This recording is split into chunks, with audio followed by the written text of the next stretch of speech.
Hello and welcome to the November edition of the u3a podcast, which is now enjoyed on a number of podcast platforms, including YouTube, Spotify, Apple and Google. I'm Peter Clift, and in this bumper edition I'm pleased to welcome a couple of new presenters to the team, Charles Runcie and Lee Wellbrook, who join our regular presenters Jo Watson and Val Dawson. In this edition we've a lot to fit in, and we sing some sea shanties. The fight's still on, the line's not cut and the whale's not gone. Well, I makes its radio call to courage, captain, crew and all. And we learn about the u3a short story and poetry competitions. When you read that story, you know this woman can write. She loves words, she loves writing. And we discover the life of a radio presenter in the Vatican in Rome. But if the Pope had said or done something important, we're expected to talk about that as well. And if the Pope went abroad, that was a very big story. Have you ever wondered how our age group's interests could be better represented in policy making?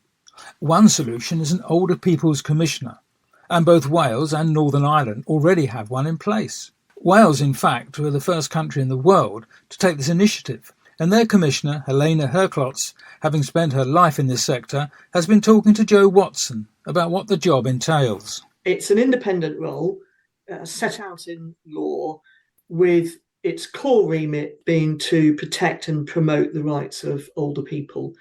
And in the legislation that set this role up in Wales, it defines older people as everyone over the age of 60. So it's a huge kind of area to cover. And with the role being an independent role, it also has a number of legal powers. And this is where it differs from, for example, the role of a charity advocating for older people, because I have a number of legal powers that I can use to protect, promote the rights of older people and safeguard those interests. What do you see as your main objective then at the moment? When I came into the role about 5 years ago now, I identified 4 key areas. That includes looking at how we can strengthen the rights of older people living in care homes who were particularly badly affected during the pandemic. I'm also carrying out work to seek to uphold the rights of older people to access information and services if they are not online. So really tackling that issue of digital exclusion.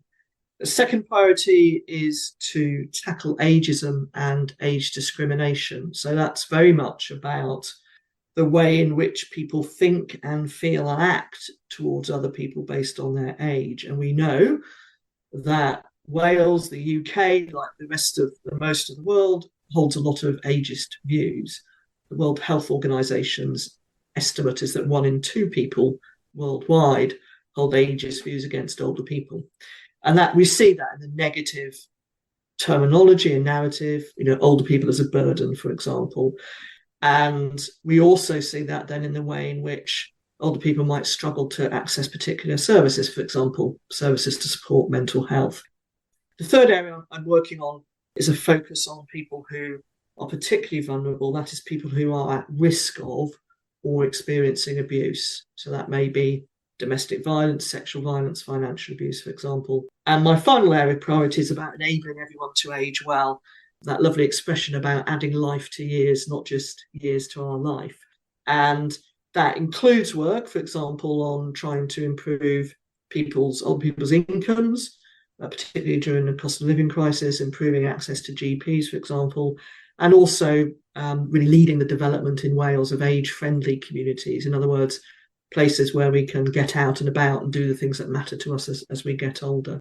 Do you think older people now are less likely to accept what has been the status quo in the past and actually are saying, well, we're not going to stand for X and Y? I think it's variable, but I think as we get older, it can be very difficult to do that. So, for example, if you're really unwell and trying to get help from the health service, you're not necessarily in a position where it's easy to challenge things that are happening to you. So that's why there needs to be a much better awareness, much better training of professionals, and also I think probably much better recognition of the law and actually what the Equality Law and the Human Rights Act do in terms of those protections. So yes, there are people that are challenging it and are not standing for it, and that's fantastic. But there will always be people who experience it and find themselves in a very difficult place to challenge it without that support. Now, one aspect that you mentioned amongst your priorities is the digital alienation. Do you think that has got worse, or do you think there's a bit of light at the end of the tunnel? It's definitely got worse. So I mentioned earlier that I have a number of legal powers as Commissioner, and one of the things I'm able to do is issue formal guidance to public bodies, which they have to give regard to and report to me on. And I was particularly concerned about the extent to which older people were struggling to get information and access to services from the health service and local authorities, so health boards in Wales and local authorities. So issued formal guidance to them a couple of years ago, setting out both what they should do in relation to supporting people to get online, so encouraging that good practice where organisations are helping people to get online, but also setting out their responsibilities under the Equality Act and the Human Rights Act to make sure that people can still access their information and services through other methods, so printed material or phone, for example. Since 2 years ago, I think things have got even worse because of the pace of change. So in so many areas of our lives, it's not just that you need to be able to be online, you actually need a smartphone. Because so often now it's download a QR code to get information. And some of the shifts we saw during the pandemic, so an example might be in hospital waiting areas or GP waiting areas. Before the pandemic, quite often you could pick up printed information about organisations that could help you, or how to get in touch with your GP or make an appointment. But quite a lot of that was taken out during the pandemic for control of infection and hasn't gone back in. It's just been replaced by posters with QR codes. So, and in Wales, and this is true broadly of the rest of the UK, about 32% of people over the age of 75 have no access to the internet. And also we need to make sure that public bodies, government and others follow the law in that they make sure that people are not disadvantaged if they're not online. If that's got worse, has anything got better? One of the things I've learned, not just in this role, but through all my working life, is that you make progress, but you can't bank on that never going backwards, and you have to keep at it. So we thought we'd really made great progress on poverty amongst older people, but in fact, there are indications that's getting worse again. So you have to just keep at it and not assume necessarily that some of the wins or the improvements that we've made are there forever. You have to keep at it. The Older People's Commissioner for Wales there, and let's hope England and Scotland soon get their own commissioners. Well, these days we're encouraged to take more exercise and, if we can manage it, to travel by bike. Val Dawson recently met a lady who, rather than ride just any ordinary bike, chooses to ride a penny farthing. Jane Chapman recently entered the Knutsford Great Race, a nail-biting 3-hour endurance penny farthing race around the town's ancient winding streets and alleys.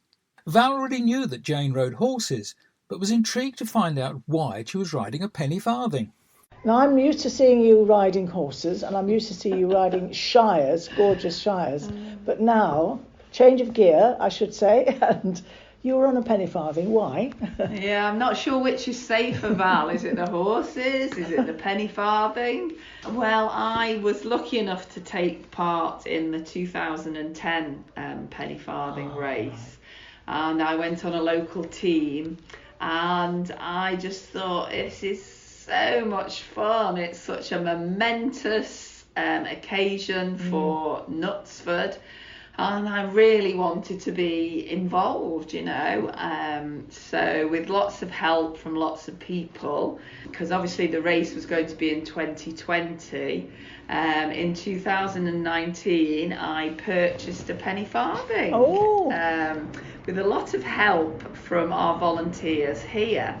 So I had a party here at Tatton and invited the volunteers, and they kindly gave me a donation, which was the start of the funds for the penny farthing. Oh, brilliant. And was this a modern version or an older? It is. It's a reproduction. So, but just as difficult to ride, may I say, Val. So So I actually fell off in 2010. So you might wonder why I wanted to do it again, which I did as well. So we did lots of practice prior to 2020, but obviously it was postponed due to COVID. And then did lots of practice again, and I got a team from Tatton Park. So I put a memo out inviting anybody that wanted to come and have a go. So quite a few of the staff did. We were the Tatton Trotters after the horses. So how long did it take you to learn? I mean, is there any difference of leaping on a Shire horse and then leaping on a penny farthing? It's very different, really. I think it's easier to get on a horse than a penny farthing. So a penny farthing has a peg on it and pretty like a scooter. So you have to sort of scoot it along, get the momentum going, and then you jump onto the saddle via the peg, and only then do you get the pedals then. And so it's quite high. It is high, Val, yes, it is high. How high is it? I think, you're probably at least 6, 7, 8 foot high up there. Yeah. So I did fall off in practice, and my main aim for the race was for us all to have fun and for nobody to get injured, which thankfully we didn't. We just had the best day. The atmosphere was electric. I was there for most of it, and it was a fantastic day. It really was. I think I saw you. I'm not sure. Some shot round the course so fast, didn't they? It was really nice, actually. We'd all got our team name and then our individual name on our shirts. So I was obviously a novice. There was a lot of advanced riders there, and so I had to keep over to the left. But the advanced riders would shout, come on, Jane, you're doing all right, and keep going. And then obviously as we went round, a lot of the spectators were shouting.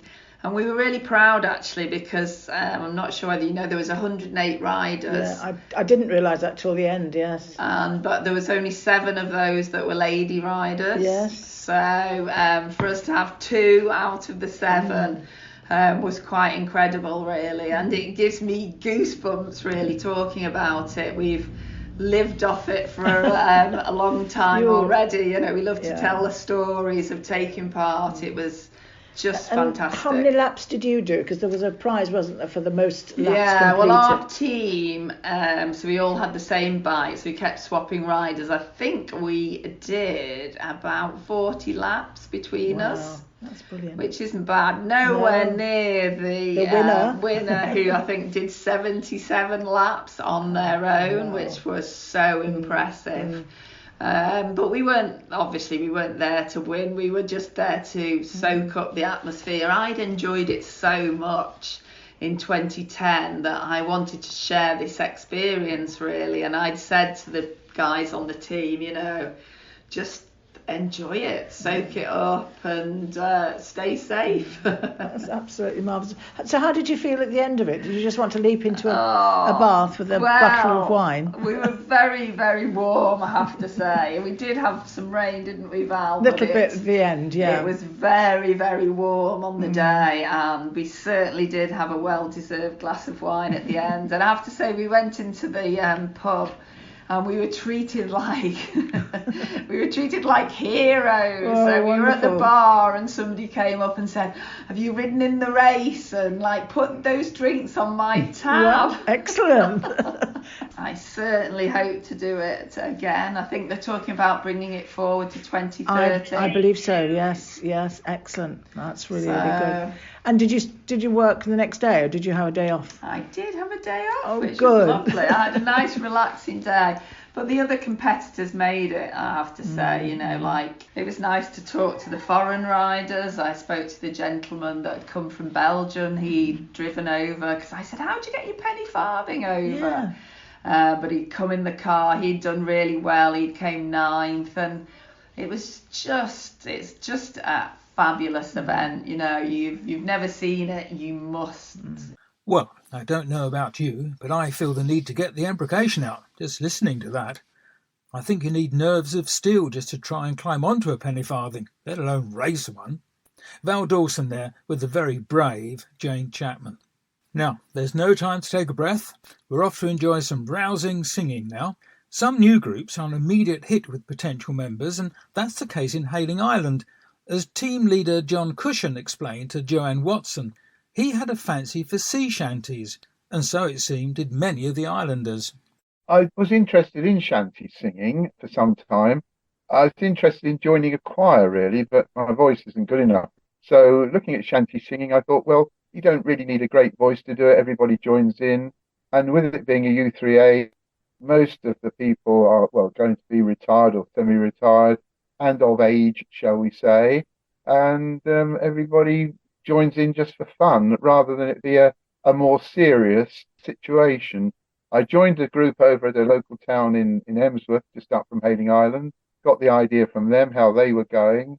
And I went to a U3A meeting and they said, well, why not start a group here? And lo and behold, the very next day, group coordinator had started a group up for me with about 15 names on it. And it's grown from there. And we've actually now had to close the group off temporarily because we've got too many people in it. So we've got 40 at the moment, we've got some on the waiting list. And we thought perhaps we might have to look at starting another group in the not too distant future if somebody wants to lead it. Shanty historically is for 8, 9, 10. We do have smaller groups that go out to care homes, but in the main we try and keep the whole team together. So if we do go out and do any, can I say gigs? Is that a modern phrase? We try and take the whole team or however many want to go. Do you know much about the history of shanties? I mean, there's quite a lot of information on Google about shanties, where they originated from, and we obviously know what they were for. They would help the guys on the boats with their hauling and their heaving and their putting up the sails and everything else. But they're from all over the world, and it's quite interesting to see the history and to actually learn what some of the phrases and the names are. I mean, for example, we all know donkey riding, which was an old school song, but the donkeys is nothing actually to do with the animal donkey. It's to do with the piece of machinery used in Canada for loading logs. And it's things like that we want to start now exploring, going back. There's normally some form of rhythm section, isn't there? I think they used to, even if it was only just slapping your thighs or something like that. Have you got a rhythm group going? No, well, I say no. We have a cajon. A what? A cajon. What is a cajon? It's a sort of drum that you sit on and you can beat out the rhythm on the front of it. Basically, it's a wooden box, but a fancy wooden box. And it's got a bit of jingle in the back of it. So it's got a bit of rhythm and that beats out the rhythm for us. And then we've got a guy who plays the washboard, and that's it. We don't have anything else. We're what we call capello apart from that. Had hit the water, the whale's tail came up and caught her hands to the side, half moon and quarter, when she died down low. Ho! Soon may the weatherman come to bring us sugar and tea and rum. One day when the sun is done, we'll take our leave and go. Most of the songs have got heaving out or hauling in the verse or in the chorus. You heave to bring the anchor in, and you haul on the ropes to put the sails up. I mean, in modern day, if you do a tug of war, you'll get somebody that is actually beating it out so that you're all pulling together, and that's what a shanty would do, really. They then develop from there, and I guess the guys all sat round at the end of the day and develop their own songs, which may not necessarily have a beat rhythm to them, but there's some beautiful shanty songs that wouldn't necessarily have been sung whilst they were working, but they would have been sung afterwards when they're all having their tot of rum and having the rest of the day. So presumably these shanties can come from all over the world. Yeah, really, because our sailors went all over the world. Some of the shanties go about taking the convicts to Australia, which we sing. New Zealand is one that we sing, which is called The Wellerman, which is quite a famous song, which has been in the charts fairly recently. That's really about the Weller brothers, who had a trading post out in Otago, I think it was, in New Zealand in the 1850s, who used to supply the whaling ships. And do you dress up when you go out on these gigs? Have you got the old stripy sailor shirts? shirts? Yeah, we all dress up, yeah. Poopy shirts and a neckerchief and so on. But to be honest, John, it's gone a lot further in 6 months than what I ever envisaged. Not that I wanted it to do necessarily. All I wanted to do was to have a group where we could all go once a fortnight and all get round and sing. I set up all the song sheets by downloading words and things. We don't have any music at all. We just have song sheets, and it was just good fun from day one. That everybody wanted to join in. Age range is quite large, really. I mean, one of the ladies celebrated her 89th birthday last time we were out. I think we've got somebody who's over 90. But, as long as they want to sing, great.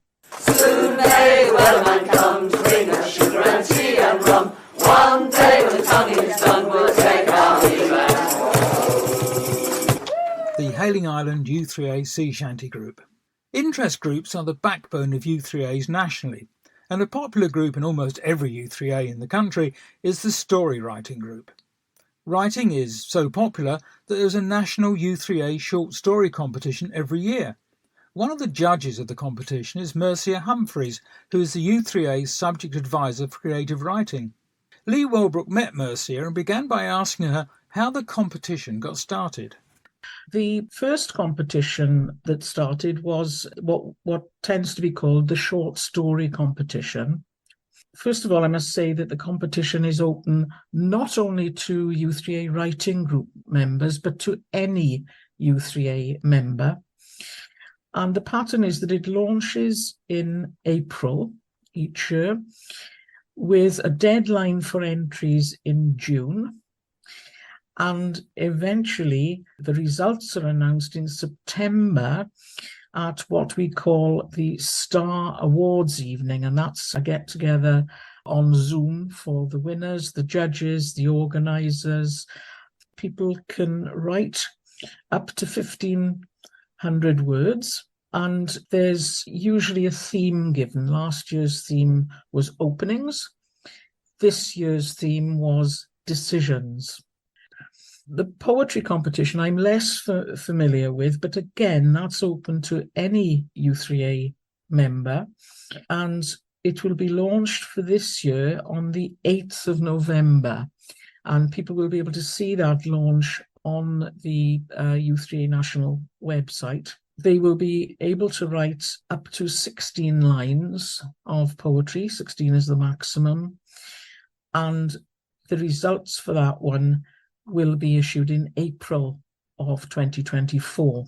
As you've been involved for some time with creative writing for the u3a, you obviously get to see a lot of the entries and the output from some of the people who do this as part of their hobbies. What's the quality like? The quality of the poems and the novels and the short stories that you see from members of the u3a? Generally, I'd say that the stories are of a good amateur standard. Sometimes you spot a really good writer. Last year's competition was run by a member of Gilwern u3a in South Wales. What she did was a story on Cinderella, What Happened Next. And as soon as I read that as a judge, I thought, this is it. It was standout. Now, that doesn't happen every year. This year, the winner was Laureen Henderson, who's from Wissey u3a. And when you read that story, you know this woman can write. She loves words. She loves writing. And when she read her story at the Star Awards evening, she'd been told that she'd won. The reaction from the audience was palpable. You could hear people saying, "Oh, yes, that's," and really, really enjoying it. And I'm just going to read you a little extract from her story. So this is See Emily Play. The scenario is that two sixth formers have gone into a nursing home to interview residents, and they're waiting. They've arrived and they're waiting. And she says, A clipboard with an A-line skirt, shoulder pads and a perm clapped across the hall. We traipsed through a bland corridor with squeaky linoleum and dejected flower prints, past a sad, carpeted room where a grim, upholstered set of chairs clung to the walls like novice skaters. And then they continue the walk through, and clipboard now is taking the two students through. And then she says, just then, a small, anxious woman in a lilac overall hurried over and whispered hoarsely, "It's Elsie. She's done it again and we can't unblock." Now, that is worthy of Victoria Wood. You read something like that and you think, yes, this person has got it and got writing. It's an amateur competition. It's not the Booker. It's a pleasure to judge it. And the standard, I would say, is generally good with some outstanding ones. And that piece of writing you just read to us, I think in particular that little metaphor about the skaters hanging to the side of the wall. There's confidence in that writing, isn't there? You know? Yes, very much so. Okay, Marcia, another question for you. So if someone was wanting to start out either writing poems or writing short stories, or wanted to start a group that was focused on poetry writing or short story writing, have you got any advice or guidance for them as to how to get started? If somebody wanted to start as a writer, I would reveal to them the biggest secret of all about writing, and that is that you have to settle down and write. It's not rocket science. You have to sit down and do it. And you'll often hear somebody say, well, I could write a book, and they don't. And why don't they? Well, it's because you're afraid of that blank page that's in front of you. You're afraid that what you write might be nonsense and you might make a fool of yourself. I think I'd say to them, if you're feeling like that, remember that nobody has to see it. It's just between you and the page. Have a go, write. Don't expect a masterpiece the first time or the 100th time. Write something and then work on it, hone it and polish it and practice it. You don't have to know all about the story when you start. Let your pen go. You've got an idea, let your pen go, keep it moving, keep going, and don't let in that part of your brain that says you can't do this. Let your creative side go.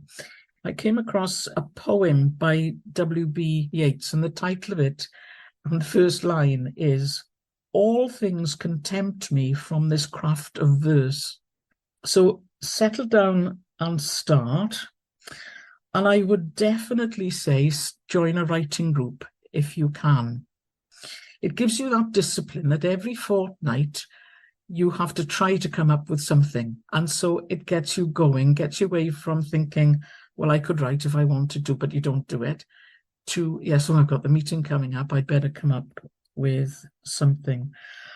And that brings us round to the writing groups within U3A and the starting of a writing group. I'm in touch with about 500 writing groups. I put out a newsletter 3 times a year, and that goes to 500 group leaders.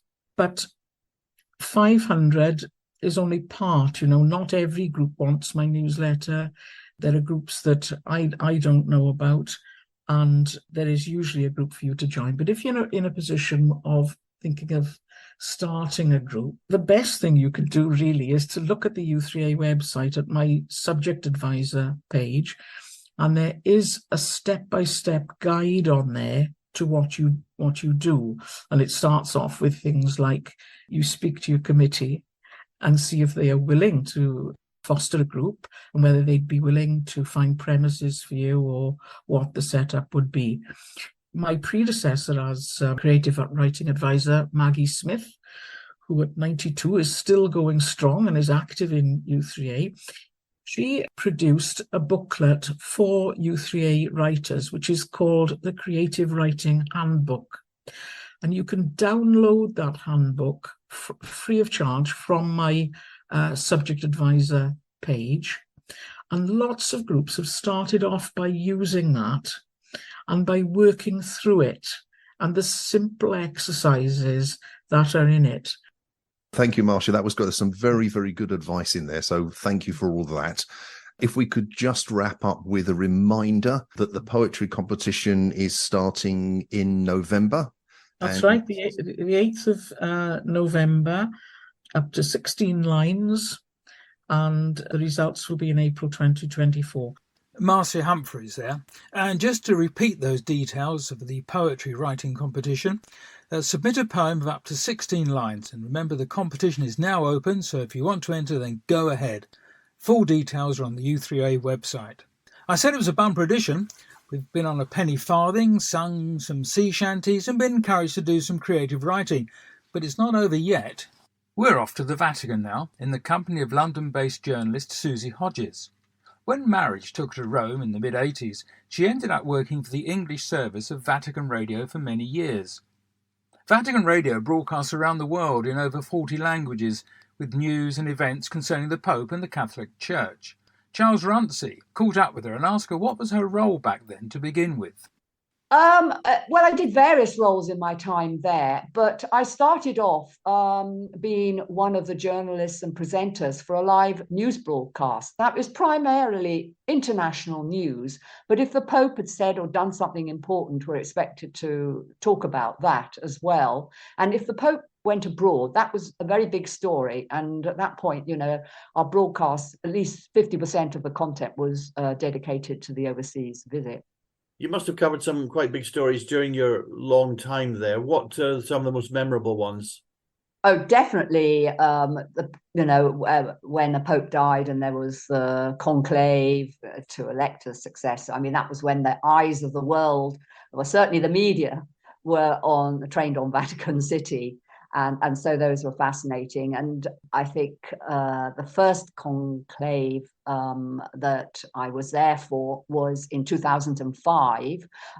And when Pope Benedict, of course, was elected, they called me on my mobile. I was in my car driving back from my kids' school from a teachers' meeting.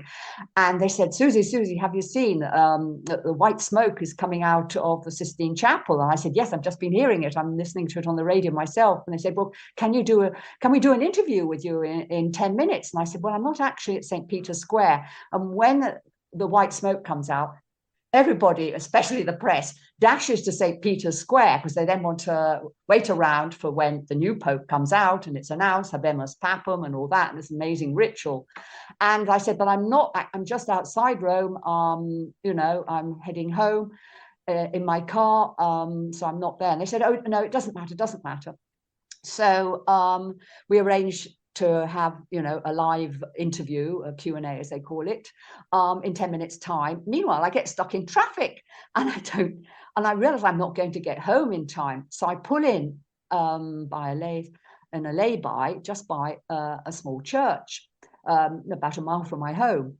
And almost immediately afterwards, the call comes through and they say, Susie, we're patching you through now, right, live to the studio. And so I hear the presenter say, right, we're joined now live by Susie Hodges from Rome. Susie, can you tell us what's the atmosphere like in St. Peter's Square?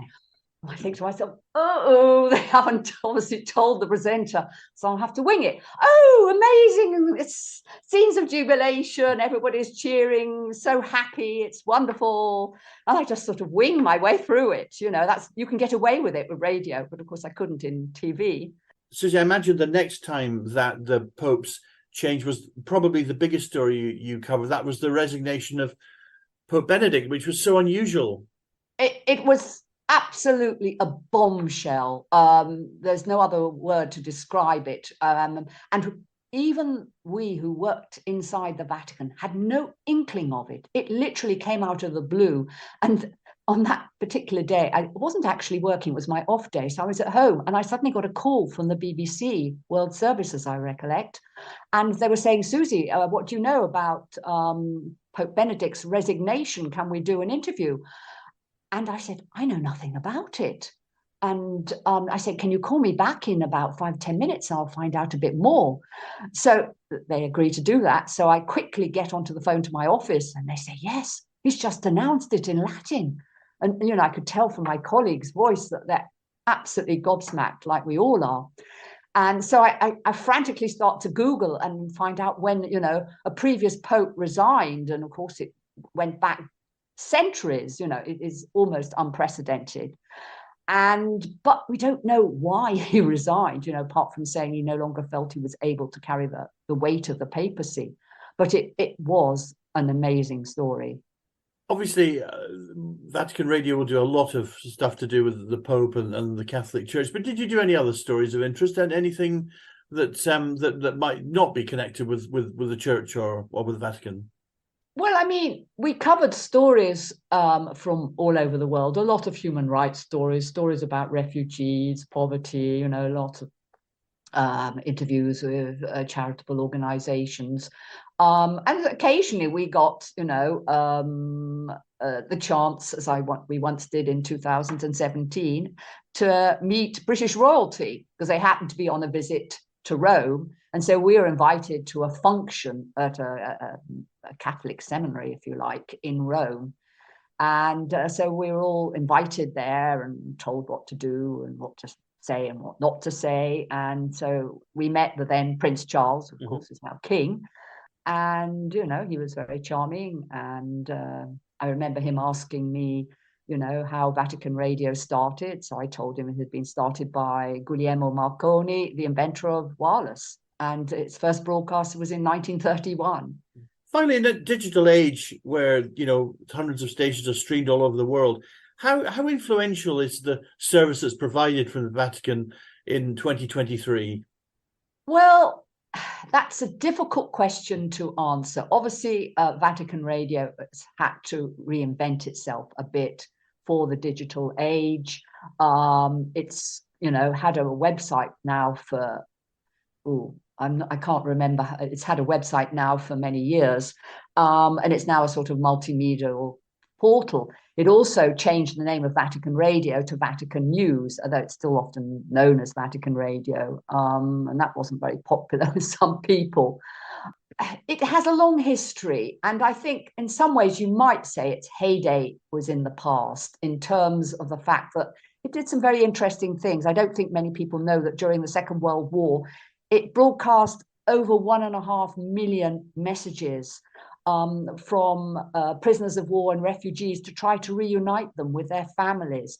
And then, of course, after the war, when the Iron Curtain came down, it broadcast daily to all these communist countries where the Catholic Church and indeed all the other Christian churches were being persecuted. And so it was their only outlet, really.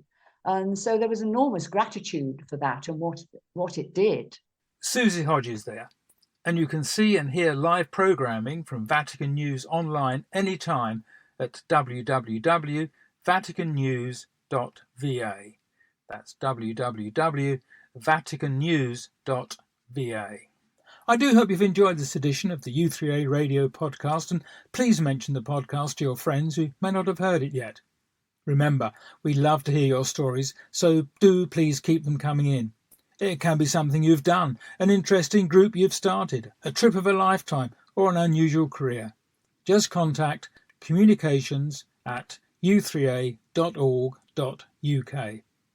On behalf of all the team, Joe Watson, Val Dawson, Lee Welbrook and Charles Runcie, and our studio producer Martin Levin, this is me, Peter Cliff, saying thank you for listening, and we all look forward to your company next month on the U3A Radio podcast.